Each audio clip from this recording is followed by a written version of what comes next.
Assalamu alaikum warahmatullahi wabarakatuh.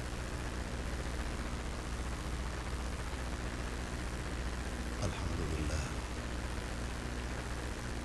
wa sallallahu wa sallam wa baraka ala rasulillah wa alihi wa sahbihi wa mawala wa ba'd. Meza kuu, viongozi wetu,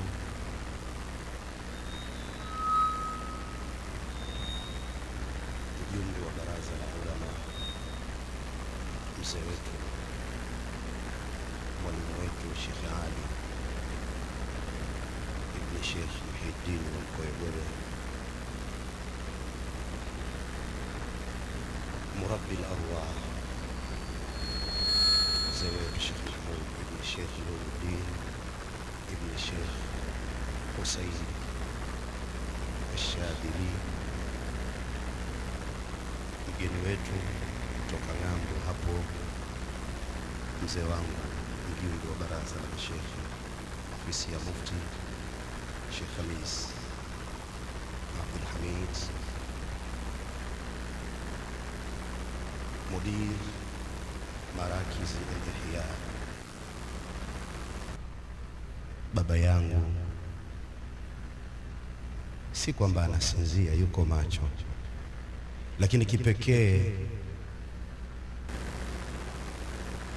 kiserikali, Mheshimiwa Waziri wa Ujenzi na Barabara, tutaendelea kukupongeza kuungana nasi siku zote, na Allah akulinde na kila hasad. Aombewe sana dua huyu mtu mwenzetu sana, na mdogo wako yupo hapa, Mheshimiwa DC Musa Kilakara, mpenda madufu.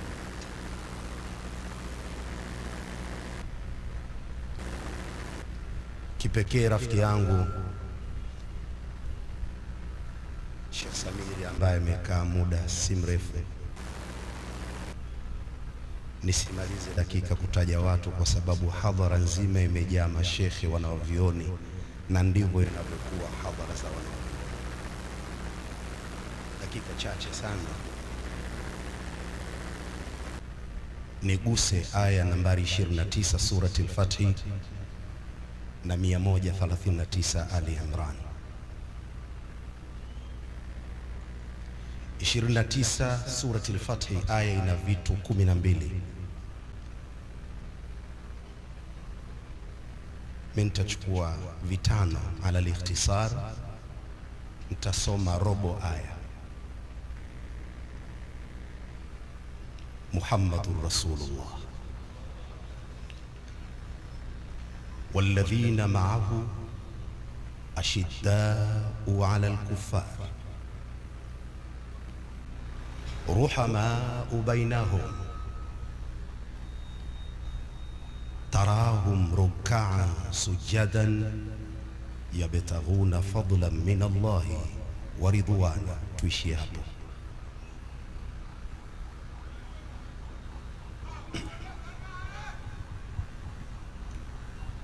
Aya inatoa tangazo ya kumtaja kiongozi wa watu, sawa mume mkubali ama mume mkataa, lakini tangazo la Allah, Muhammadur Rasulullah, habari ya kuwa wewe umekiri na kukubali hizo wazihusu. Kwanza jua hivi, mwenye mtu wake anamtangaza huyu ni nani? Muhammadur Rasulullah.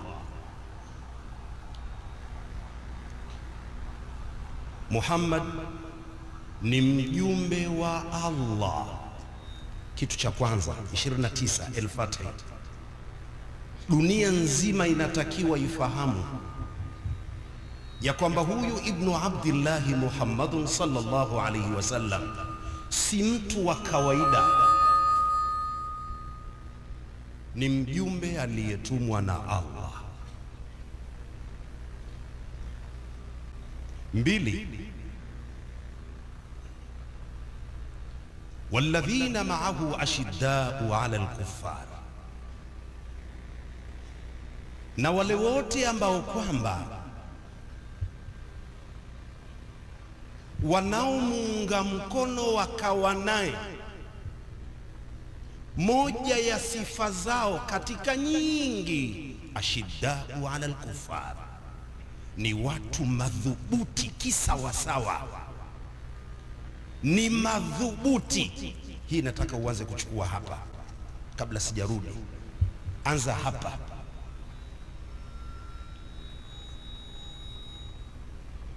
Wafuasi wa kweli wa Bwana Mtume Muhammad, nambari 1 ni masahaba, na katika sifa za masahaba walikuwa madhubuti, wenye kushikana dhidi ya makafiri. Waqad inqalabat al-umuru ra'san ala aqibi. Dunia ya leo mambo yamebadilika kichwa chini miguu juu. Hata ukimsikia Mtume Muhammad anasema taamul wahidi yakfi ithnain, leo chakula cha wawili kinamtosha mtu mmoja peke yake. Wakati ule ilikuwa cha mmoja kinatosha wawili mpaka watatu. Kwa kuwa mambo yashabinjuka, leo chakula cha watu wawili watatu wanakula mmoja peke yake.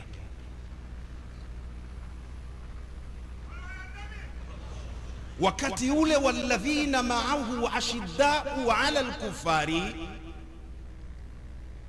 nukta ya pili kunako sehemu ya aya hii, walioamini kisawasawa wakawa pamoja na Bwana Mtume sallallahu alayhi wasallam, hawakupata kuwa shida wao kwa wao, hawakupata kuwa kikwazo wao kwa wao, hawakupata kuwa wao ndiyo sababu ya kuharibikiwa mwingine, la bali ashiddau ala al-kufar.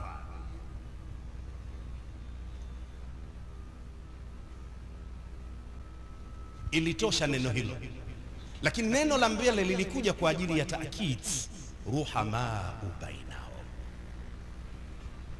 Nukta ya tatu, walikuwa ni wenye kuhurumiana mno wao kwa wao, huruma ulitawala. Na unaposikia huruma wa wao kwa wao, una maana pana sana na una sababu nyingi sana. Kupigwa na njaa mmoja shida kwa wengine, na ndiyo maana unaona masahaba waliobahatika kuwa na mali walikuwa mstari wa mbele kutoa zaka, lengo ile ruhamau bainahum, ziwafikie na wengine wapate. Hawakuwa wanaminya kwa sababu matajiri wao tu, walitoa katika dini na walipata wengine, mpaka ilifika mashekhe wanajua zaka pale Madina hakuna wakumpa, watu wote mambo yao yana nafuu. Hakukuwa na sababu ya mali kuwekwa baitul mali ikiwa watu wana njaa. Maana yake huku mambo yalikaa vema, ruhamau bainahum. 4, tarahum ruk'an sujadan yabtaghuna fadlan min Allahi wa ridwana. Moja ya alama ya kuwajua hawa kweli wafuasi wa Bwana Mtume Muhammad, lugha nyepesi, wanahangaika na ibada kwa ajili ya kutafuta radhi za Allah. Hawahangaiki na maisha ya watu. Wao shida yao Mungu. Maisha yao shida yao ilikuwa ni Mungu. Ukiyachukua matatu haya ukarudi na la kwanza, utagundua kumbe hivi walivyokuwa masahaba wa Bwana Mtume Muhammad sallallahu alayhi wasallam, sababu yake Muhammadur Rasulullah. Muhammad ni mjumbe wa Allah, na ujumbe aliwafikishia ukafika, mpaka wanakuwa hivi. Waliupokea ujumbe wa huyu Muhammadur Rasulullah, wakaufanyia kazi, ndiyo maana wakawa vile walivyokuwa, na Mungu mwenyewe anawathibitisha hivyo ndivyo walivyokuwa.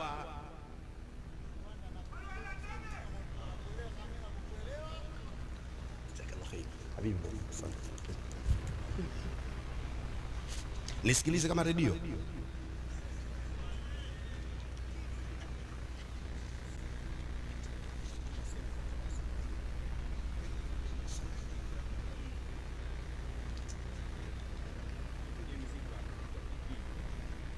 Ndugu zangu katika imani,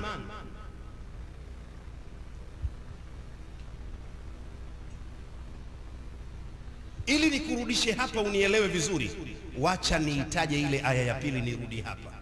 Zaidi ya hapo sina hadithi, ni ayo tu. 139 sura ya 3 Ali Imran, wala tahinu wala tahzanu wa antumul a'laun in kuntum mu'minina.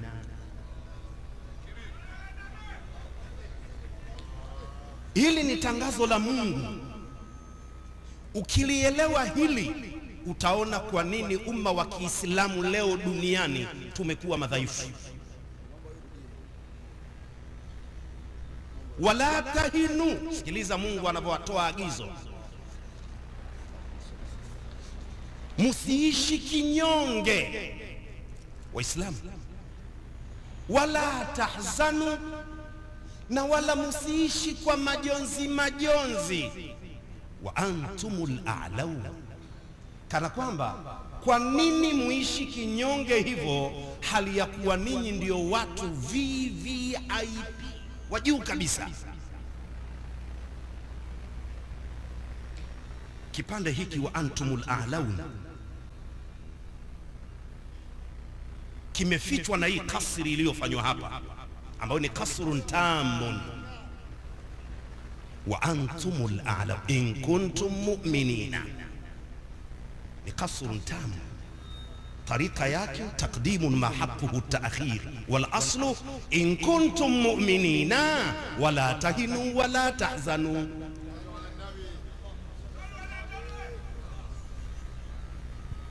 Kama ninyi ni waumini wa kisawasawa, tanueni kifua katika maisha. Acheni kuishi kinyonge, acheni kuishi kwa husni, kwa sababu nyinyi ni watu wa Mungu. Lakini kwa sharti waumini. Idhan ikatangulizwa mashuruti, ikaachwa sharti ichelewe. Ni kasi kufunga, si vingine. Maana yake si vingine, hamwezi kuwa ninyi VVIP kama hamjao waumini wa sawa sawa. Hili ni sharti.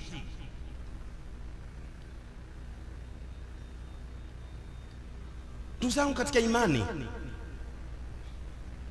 ulimwengu wa leo ambao umekuwa ni ulimwengu wa kujisahau.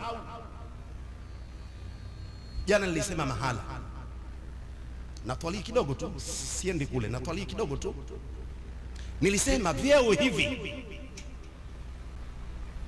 cheo fulani, mwenyekiti wa msikiti, mwenyekiti wa bodi, katibu wa bodi, sijui cheo gani, hivi vyeo vimewekwa kwa ajili ya watu kutumikia Waislamu, wala sio sababu ya kutamba na kujifaharisha.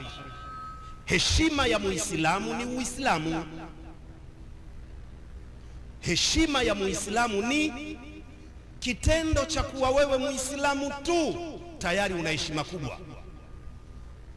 Afaman sharaha sadrahu lilislam fahuwa ala nurin rabbi. Kitendo cha kuwa mtu Muislamu hapaswi kutukanwa, kwa sababu ala nurin min rabbi. Anapotukanwa Muislamu, manake mnatukana kituo cha nuru ya Allah. Fahuwa ala nurin min rabbi. Kwa hiyo Waislamu, ujumbe wangu wa leo, mtanielewa hivyo hivyo mnavyonielewa. Sijui kama hii ya mwaka huu, nimeyasema haya kwa sababu ya hii hapa, Mtume Muhammad sallallahu alaihi wasallam na mabadiliko ya fikra. Hatutakiwi Waislamu kubaki kwenye dufu tu, hatutakiwi Waislamu kubaki kwenye maulidi tu, hatutakiwi Waislamu kubaki kwenye samai zafa na kadhalika. Lazima fikra zetu ziende kule. Nini tunafikiri na tuna mipango gani kama jamii ya Kiislamu? Nini fikra zetu? Badala ya kutengeneza unit ya Waislamu ili tuweze kujipanga kama wanavyojipanga wenzetu, sisi tunamomoa ule umoja wa Waislamu. Tunafeli. Tunawezaje kupata mainjinia timu kila mkoa? Haiwezi katokea hilo. Wala tahinu wala tahzanu wa antumul a'launa in kuntum mu'minin. Tukiwa waumini wa sawasawa, tutajipanga, tutashikana, tutahakikisha tunakwamua na kusaidia watoto wa Kiislamu pasina kuangalia ananiyatan nasabi. Mtoto wa Muislamu ni wako, mpwa wa Muislamu ni wako, mjukuu wa Muislamu ni wako, utamsaidia, atasoma. Tukisema Waislamu watokeze, waliosoma dini watatokeza, watokeze waliosoma sekula watatokeza.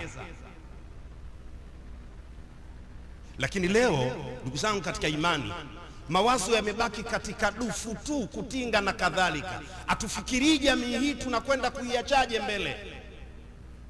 Mtaniwia radhi kidogo, ngoja nisogea tu moja. Nyinyi ni mashuhuda. Juzi Uislamu wa mtu ulimponza katika taifa hili. Mama Samia katukanwa kila kona, na kwa bahati mbaya kuna Waislamu ambao akili zimekufa waliunga mkono, hawakujua wanacheza ngoma, hawamjui mpigaji nani. Ni Uislamu tu, hakuna kingine. Na nilisema mara moja, nchi hii kila alipoongoza Muislamu ilikuwa na nuna, tamkinuna, na kila alipokaa mwingine ilikuwa na njaa. Amtaki mswalini Mtume basi. Kila alipoongoza Muislamu nchi hii ilikuwa na nuru na baraka, na kila alipokaa mwingine tulipigika, mpaka lilikuja neno juzi tu, vyuma vimekaza. Wengine wajana, watu wa Bukumbili, tumekaa foleni sisi mpaka unga wa njano tuliuonea hamu. Hatuhitaji kushindana na mtu, tunahitaji tuungane, tulioneshe taifa Waislamu ni watu wanaopendana na wanapenda maendeleo. Leo anakaa mtu kwa makusudi kumbomoa Muislamu mwingine, na mwingine anachomekea katika mitandao. Waislamu tunafeli. Waislamu tunafeli.